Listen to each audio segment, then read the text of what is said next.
Have you ever tried to run away from your past, only to realize your past was already waiting for you? This is the story of a young woman who thought she had finally escaped everything that haunted her. A new country, a new identity, a wealthy man who loved her. Everything felt perfect. But what she didn't know was that the man she was about to marry already knew her darkest secret, and he had been waiting for her all along. Her name was Amara. Back in Nigeria, she was known as the quiet one, the kind of girl who never caused trouble, who stayed in her lane, who smiled politely and kept to herself. But beneath that calm exterior was a story no one truly understood. 2 years earlier, something terrible had happened, something that changed everything. It was a normal evening. Amara and her best friend Kioma had gone out together. They laughed, they talked, but as the night went on, tension began to rise. What started as a simple disagreement slowly turned into a heated argument. Words were exchanged, sharp, painful words that cut deeper than either of them expected. Then suddenly, Kioma collapsed. At first, Amara thought she had fainted, but when she didn't wake up, panic took over. People began to gather, someone shouted for help. And in that moment, instead of staying, instead of explaining, Amara ran. That night, she disappeared without a trace. No calls, no messages, no explanation. The next day, the news spread quickly. Young woman found unconscious after a mysterious incident, people whispered. Some believed Amara had something to do with it. Others said she was just afraid. But no one knew the full truth because Amara never came back.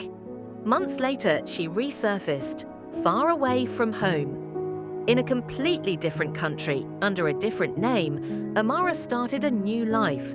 She changed everything about herself, her appearance, her identity, even the way she spoke. She buried her past so deeply that it almost felt like it never happened. And that's where she met Daniel. Daniel was everything she thought she needed. He was rich, composed, and strangely calm. There was something about him that made her feel safe, but also slightly uneasy, though she couldn't explain why. He didn't ask too many questions about her past. In fact, he barely asked any at all, and that alone made her trust him even more. One evening, as they sat together in his luxurious living room, he looked at her and said, "Everyone deserves a second chance, don't you think?" Amara smiled, though something about the way he said it felt different. Still, she nodded, because deep down, that was exactly what she wanted, a second chance. Their relationship moved quickly. Within a few months, Daniel proposed. It felt like a dream, the kind of life she never imagined she would have. A beautiful home, expensive gifts, a man who seemed to adore her completely. So she said yes, but even in the middle of all that happiness, something wasn't right.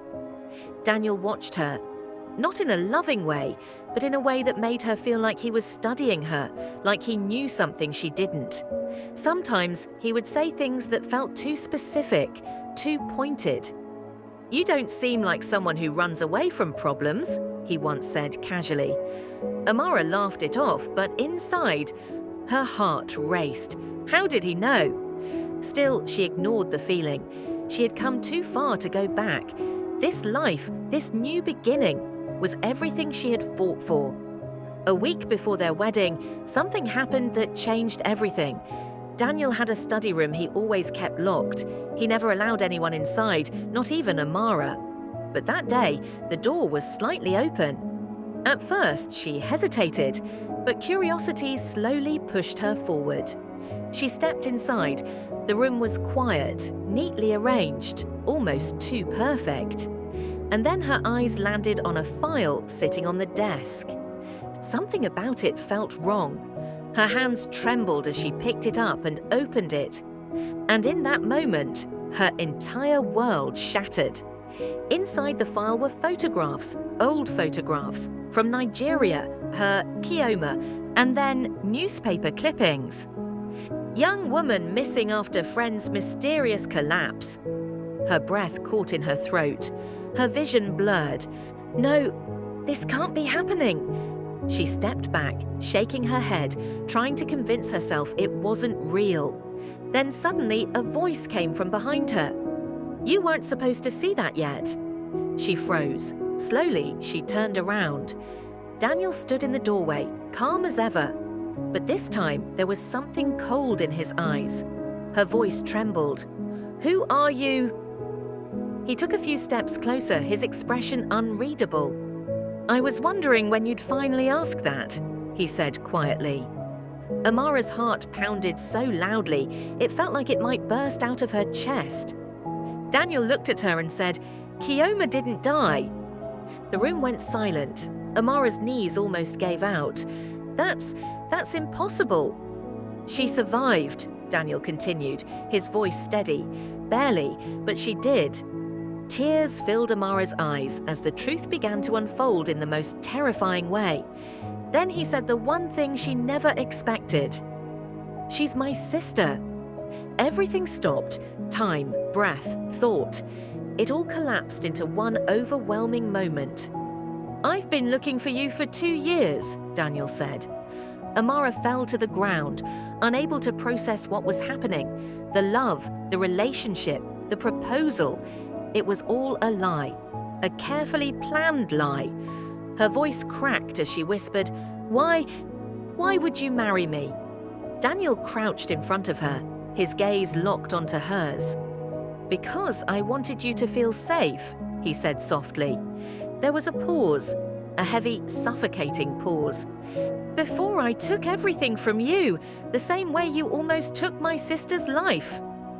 Amara broke down completely. "I didn't mean to hurt her. It was an accident. We were arguing. I pushed her. I didn't know." "That's what you'll tell the police," Daniel interrupted coldly. Her eyes widened in fear. And then, as if on cue, the sound of sirens filled the air. Loud, unavoidable, final. Amara rushed to the window and saw flashing lights outside the house. Police cars, officers approaching. Her escape was over. This time, there was nowhere left to run. As they came in and placed her in handcuffs, she looked back at Daniel one last time. He stood there, unmoving, watching her with the same calm expression he had always worn. No anger, no satisfaction, just quiet certainty. And then he said, "You should have faced your past when you had the chance." As she was led away, Amara realized something too late. You can run from your past, but sometimes your past runs faster, and when it catches you, it doesn't let go. So tell me, do you think Amara deserved what happened to her? Or was she just a victim of one terrible mistake? Don't forget to like, subscribe, and share this story, because you never know who might be hiding a past they can't escape.